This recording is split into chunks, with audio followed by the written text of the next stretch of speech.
Good morning family. सो आज का जो दिन है बहुत ही स्लो मैंने स्टार्ट करा है। बच्चे स्कूल चले गए हैं तो बच्चे के स्कूल जाने के बाद सबसे पहला जो मेरा काम होता है घर को क्लीन करने का, अगर मैं नहीं सोई तो।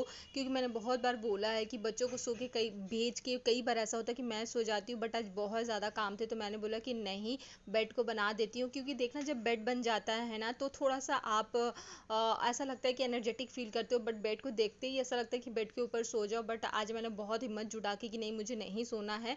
तो सबसे पहले मैंने बेड को क्लीन करा। ये रात को 12:30 बजे तक मैंने सूट करा था तो सारे कपड़े बिखरे पड़े थे, तो इसको मुझे फोल्ड करके रखना। इसको देख के मुझे हेडेक हो रहा है। एंड मैं डॉक्टर के पास गई थी तो मुझे ये नाइटी दिख गई, क्यूट सा। इस पे जो प्रिंट है ना उसने मुझे इतना ज़्यादा मुझे ये फैसिनेटिंग लगा कि मुझे लगा कि मैं खरीद लेती हूँ। तो बस मैंने फटाक से ले लिया। ये मेरा जो आप देख रहे हो इतना सारा सामान मैंने निकाल के रखा है कि मुझे अपनी पीहर लेके जाना है, यानी मायके लेके जाना है। ये गिफ्ट है परी और शिवानी जो राखी बांधेगी बच्चों को, तो उसके लिए हम लोगों ने लिया है, इसको पैक कर दिया है। ये मैं यहाँ से पहन के जाने वाली हूँ क्योंकि बहुत गर्मी है, कॉटन छोड़ के सर्वाइव करना बहुत मुश्किल है। बहुत ही ईजी ब्रीजी से, मतलब ईजी ब्रीजी से नहीं, बहुत कम सामान है क्योंकि कल जो है वो रिटर्न आना है मुझे। और ये सूट खुशबू यहाँ पे उसने स्टिच करने दिया था तो ये लेके मुझे जाना है। सो चलो इसको फटाफट पैक करते हैं। Hello friends, welcome back to the channel. कैसे हो आप सब? आशा करती हूँ सारे फ्रेंड बहुत बहुत ज़्यादा अच्छे होंगे। सो आप लोगों ने देख लिया कि मैं मायके जाने की तैयारी कर रही हूँ। ये जो है ना, मायके जाने की खुशी सिर्फ लड़कियाँ रिलेट कर पाती हैं। कितना भी आपका खुद का घर हो जाओ, 50 साल 60 साल हो जाओ, लेकिन पीहर जाने की खुशी बिल्कुल एक तरफ होती है। बट क्या फ़ायदा यार, मुझे आज जाना है और कल आना पड़ेगा। मम्मी के घर जाके 2-3 दिन ना रहो तो फिर लेकिन क्या करें, ये संसार जो है, यहाँ की भी रिस्पॉन्सिबिलिटी मुझे लेके चलनी पड़ेगी। एंड ऐसे भी मेरी मम्मी नहीं है, मेरी मम्मी गई है अपने पीहर अपने भाई को राखी बांधने के लिए। तो इस बार वो आई डोंट नो कितने सालों के बाद गई है, क्योंकि मामा जी लोग बहुत बहुत ज़िद कर रहे थे कि नहीं इस बार तुमको आना है। तो फाइनली मम्मी एंड बड़ी मम्मी दोनों ही घर पे नहीं है, मेरी बड़ी वाली भाभी भी नहीं है। तो इसी साल सबको जाना था अपने अपने मायके, तो मना भी नहीं कर सकते भैया। मैं अपने भाई को राखी बांधने जा रही हूँ तो मैं अपनी मम्मी को या फिर भाभी को कैसे बोलूँ कि आप मत जाओ। तो घर पे खुशबू है, पापा है एंड छोटी वाली भाभी है। तो चलो फटाफट जो है मैं बैग पैक करती हूँ। एंड हमारा ट्रेन से जाने का प्रोग्राम था, बट पवन वहाँ पे रुकेंगे नहीं क्योंकि उनका काम था। तो उन्होंने बोला कि चलो मैं स्कूटी से तुम लोगों को ड्रॉप कर देता हूँ, उसके बाद में मैं वहाँ से रिटर्न आ जाऊँगा। तो बस ये भी हमारे साथ जा रहे हैं, वो हमें ड्रॉप करके फिर वहाँ से रिटर्न आ जाएंगे। तो यहाँ पे हम बिल्डिंग के नीचे खड़े हैं। उन्होंने अपना स्कूटी निकाला, हमारा बाइक भी है, बट बाइक में प्रॉब्लम होती है क्योंकि हम 4 मेंबर हो जाते हैं। एंड घर से निकलते ही बाइक जो टायर थे ना वो भूखा था, टायर को थोड़ी सी हवा की ज़रूरत थी। बोल रहा था मुझे थोड़ा खाना खिला दो ताकि मैं बिल्कुल रफ्तार से दौड़ पाऊँ। तो जैसे हमें खाना चाहिए ना, उसे हर तरह के जो भी लिविंग थिंग है ना, नॉन लिविंग थिंग है, सबको कुछ ना कुछ फूड चाहिए आगे बढ़ने के लिए। यानी सुंदर सा व्यू देख लो, सफ़र शुरू हो गया हम लोगों का। फाइनली मैं अपने मायके पहुंच चुकी हूँ। बहुत सारे डिफरेंट खुशबू है, यहाँ पे बच्चा बड़ी सब है, तो बहुत ज़्यादा क्राउड है। तो I will catch you after some time. Bye. मेरी दादागिरी शुरू हो गई है और परी से मैं पैर दबवा रही हूँ क्योंकि घर में मेरे पति तो मेरा पैर दबाते नहीं है, तो यहाँ पे परी मिली है मुझे।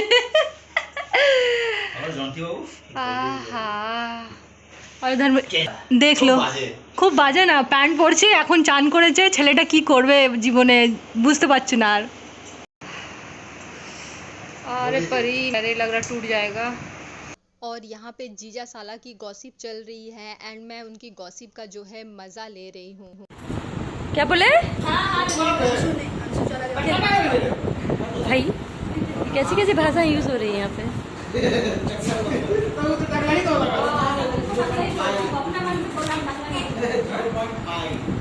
रंजीत भैया भैया सब इस बार मेरे को थोड़ा थोड़ा उम्र में बड़े लोग लग रहे हैं। हम आप लोगों से मे भी आप लोगों को क्वालिटी थोड़ी सी लो लग रही होगी जितनी मेरी ब्लॉग की क्वालिटी रहती है। इसका रीज़न मैं आपको लास्ट में पता चल जाएगा कि क्यों ऐसा है।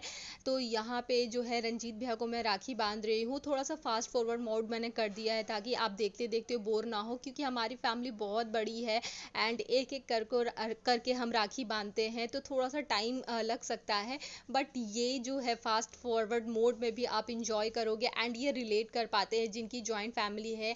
भैया जो हैं बचपन से हम लोगों को इन्होंने पढ़ाया है एंड इनको हम सर से ज़्यादा अपने भाई की तरह देखते हैं, क्योंकि इनकी कोई बहन नहीं है। तो भैया जब घर पे आते थे राखी हम पढ़ाने के लिए, तब से हम लोगों ने इनको राखी बांधना स्टार्ट करा था।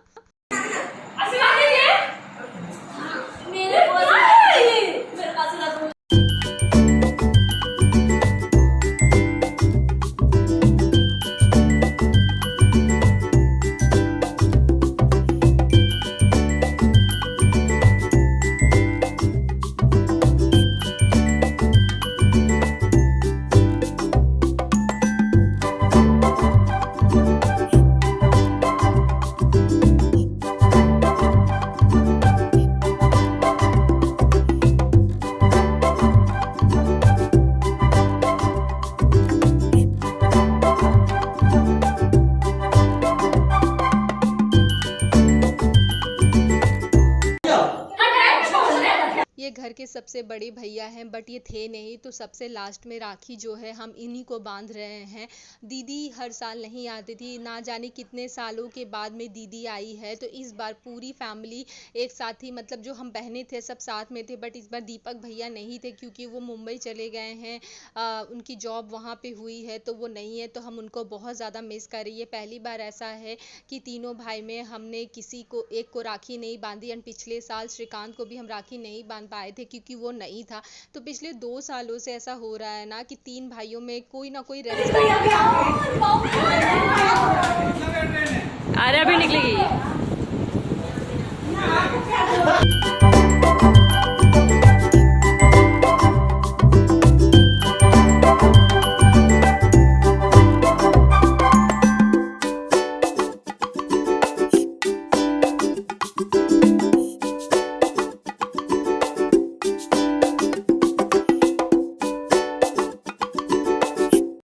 तो आज मैंने बहुत ही मतलब एक ही रेसिपी बनाई है, मछली और चावल, क्योंकि सावन के बाद हमारे घर में ये पहली बार मछली बन रहा है। तो आप सब भी इंजॉय करो एंड कौन कौन सावन में नहीं खाते हैं बताना एंड किस किस को फिश पसंद है ये भी बताना। So first of all I am very sorry. आप सोचोगे कि मैं सॉरी क्यों बोल रही हूँ।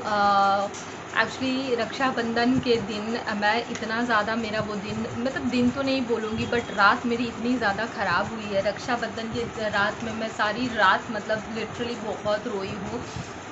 रक्षाबंधन के मैंने उस दिन इतनी अच्छे मज़ेदार क्लिप्स रिकॉर्ड की थी, एक एक छोटे छोटे मोमेंट्स मैंने रिकॉर्ड किए थे, ब्लॉग बनाया था एक्चुअली। तो एंड क्या हुआ उसके बाद में मेरे पास बहुत सारा टाइम था। क्या मैंने इसके पहले वाले क्लिप में देखा होगा, मैंने आपको सारा डिटेल बताया कि मेरे घर पे कोई नहीं था तो मैं बोर हो रही थी जब गई तो मुझे लगा कि कुछ शूट कर लेती हूँ। तो उस दिन मैंने लगभग 20 से 25 शॉट्स, क्योंकि वहाँ पे बाहर ग्रीनरी है तो बहुत अच्छा सा आता है, मैंने रिकॉर्ड करा। रिकॉर्ड करने के बाद मुझे लगा कि रात को राखी वाखी जब सेलिब्रेट हो गया कि मैं एक वीडियो जो है एडिट करके शॉर्ट्स मैं अपने फैशन चैनल पे अपलोड करती हूँ और एक मैं करती हूँ ब्लॉग चैनल पे। तो जब मैं एडिट करी थी ना, एक वीडियो क्लिप जो थी वो बिल्कुल भी नहीं चल रही थी, बार बार unable to play, can't play ऐसे दिखा रहा था। तो मुझे लगा कि बहुत बार ऐसा होता है, फ़ोन को मैं स्विच ऑफ करके ऑन करूँगी तो ये प्रॉब्लम में भी चली जाएगी। एंड यू कांट इमेजिन कि जब मैंने फ़ोन को स्विच ऑफ करके ऑन करा ना, सारी फाइल्स उड़ गई। मतलब मुझे यही नहीं समझ में आ रहा था कि वो जो 40 से 50 फाइल मैंने एक दिन में रिकॉर्ड करा था ब्लॉग और फैशन कंटेंट को लेके, वो गई तो गई कहाँ। मेरे मतलब एक टाइम में मुझे ऐसा लग रहा था ना कि मेरा दिमाग नहीं काम कर रहा है, मुझे इतना तकलीफ, क्योंकि जब आप किसी चीज़ पे मेहनत करते हो ना यार तो बहुत बुरा लगता है जब इस तरह का ग्लिच होता है तो। बट इलेक्ट्रॉनिक चीज़ों से हम कंप्लेन नहीं कर सकते हैं, तो मैं उसको मार भी नहीं सकती हूँ कि अपने फ़ोन को कि तुमने ऐसा क्यों किया, तुमने ऐसा क्यों किया। सो उस रात को मैं बहुत, रिकवर ने बोला ठीक है दोबारा से कर लेना, तो मुझे भी लगा कि चलो अब जो हो गया। मैंने बहुत सेटिंग वगैरह सब कुछ करके देखा, कुछ भी नहीं हुआ, मतलब वो जो क्लिप्स थी वो रिटर्न नहीं आई। मैं रोते रोते उस दिन सो गई। दूसरे दिन गेस व्हाट, मेरा बिल्कुल भी मन नहीं था, क्योंकि उस रात को तो बिल्कुल मेरा मन ख़राब हो चुका था। फिर भी मैंने सोचा कि नहीं, मुझे जो जो याद है मैं कर लेती हूँ। फ़ैशन कंटेंट जो है, उस दिन मैंने दोबारा शूट करा एंड मैंने रीचेक करा सब कुछ शूट करने के बाद में कि क्लिपिंग चल रही है कि नहीं चल रही है। सारे क्लिप्स चल रहे थे, बट गेस व्हाट, 1 घंटे बाद फिर वही प्रॉब्लम हो गई। मुझे ऐसा लग रहा था ना कि मैं अपने फ़ोन को पटक दूँ, बिल्कुल पटक दूँ कि क्या हो रहा नहीं हो रहा, कुछ भी समझ में नहीं आ रहा। क्योंकि मेरे फ़ोन में स्टोरेज की प्रॉब्लम है, बट मैं जो भी रिकॉर्ड करती हूँ ना एसडी कार्ड में जाती है, और एसडी कार्ड में अभी भी बहुत सारी स्पेस बची हुई है। सो फिर मैंने बट मैं भी, कहते हैं ना, बहुत ढीठ हूँ यार। कभी कभी ये चीज़ अच्छी है बुरी मुझे नहीं पता है। फिर रोते रोते मैंने अपना हैंकी से मुंह साफ़ किया एंड कपड़े पहनी हुई थी। तीसरी बार मैंने शूट करा। तीसरी बार शूट करके वो क्लिप्स मैं इंस्टेंटली एक और फ़ोन जो घर पे है उसमें मैं सेंड करते गई। शेयर मी से मैंने शेयर कर दिया। बहुत फिर कुछ टाइम बाद वही प्रॉब्लम हो रही थी। तो उस मतलब ये 2 दिन जो फ़ोन के चक्कर में मैं परेशान हुई हूँ ना, मैं आपको बता नहीं सकती हूँ। सो इस तरह से वो 2 दिन गए। फिर मैंने फ़ोन करा। अभी भी मेरा फ़ोन ठीक हुआ है कि नहीं हुआ है मुझे नहीं पता है, बट एक जन से जब मैंने बात करा तो उन्होंने बोला कि आप सिस्टम रीसेट करके देखो। मे बी कभी कभी सिस्टम ग्लिच की वजह से ऐसा होता है। तो मैंने अपना सिस्टम रीसेट करा है। अगर सिस्टम रीसेट से सही नहीं होता है तो या तो मुझे सर्विस सेंटर जाना पड़ेगा या फिर मुझे फैक्ट्री रीसेट करना पड़ेगा। फैक्ट्री रीसेट करना बहुत हेक्टिक है, क्योंकि मेरे जितने भी डेटा है सारे उड़ जाएंगे एंड मतलब ख़त्म हो जाएंगे। वो फ़ोन बिल्कुल न्यू निकल के आता है, तो जो मुझे नहीं करना है अभी, क्योंकि मेरी फ़ोन में इतनी ज़्यादा वीडियो है मैं आपको बता नहीं सकती हूँ। स्पेशली जो फ़ैशन कंटेंट के मैं 2 शॉर्ट्स डेली यूट्यूब पे अपलोड करती हूँ एंड हर एक प्लेटफॉर्म पे वो सेम वीडियो सेम डे जा रही है, ज़रूरी नहीं। तो ऐसे करके बहुत वीडियोज़ इकट्ठा हो जाते हैं। सो सॉरी यार, मैंने इतने अच्छे अच्छे क्लिप्स आप लोगों के साथ शेयर करने के लिए मैंने सोचा था कि मैं शेयर करूँगी, but I am really sorry, क्योंकि इसमें मैं कुछ भी नहीं कर सकती हूँ। उन्होंने जितना भी थोड़ा सा भी राखी का जो क्लिप देखा हो आप लोगों ने एंजॉय किया हो। सो नो, मुझे अभी भी ऐसा लग रहा है ना कि भगवान मुझे ना बहुत ज़्यादा कठिनाई, मेरे रास्ते में बहुत ज़्यादा रोड़े पत्थर डाल के बोलेंगे चल शालू तू चल, अभी तुझे बहुत चलना है, बहुत परीक्षा देना है। तो इस तरह मैंने उस दिन भी बहुत बार अपने हस्बैंड को बोला, अपनी बहनों को बोला कि पता नहीं भगवान मेरी कितनी परीक्षा लेंगे, हर चीज़ भगवान मुझे क्यों इतनी स्ट्रगल के बाद देते हैं, मुझे नहीं समझ में आता है। तो ये था मेरा आज का छोटा सा ब्लॉग। अगर आपको अच्छा लगा तो प्लीज़ सपोर्ट करिएगा, चैनल को सब्सक्राइब करिएगा। तो मिलती हूँ आपसे और एक इंटरेस्टिंग ब्लॉग के साथ। तब तक हंसते रहिए, मुस्कुराते रहिए, क्योंकि आपकी मुस्कान हर एक समस्या का समाधान कर सकती है। Smile can change the world. Love you, bye bye.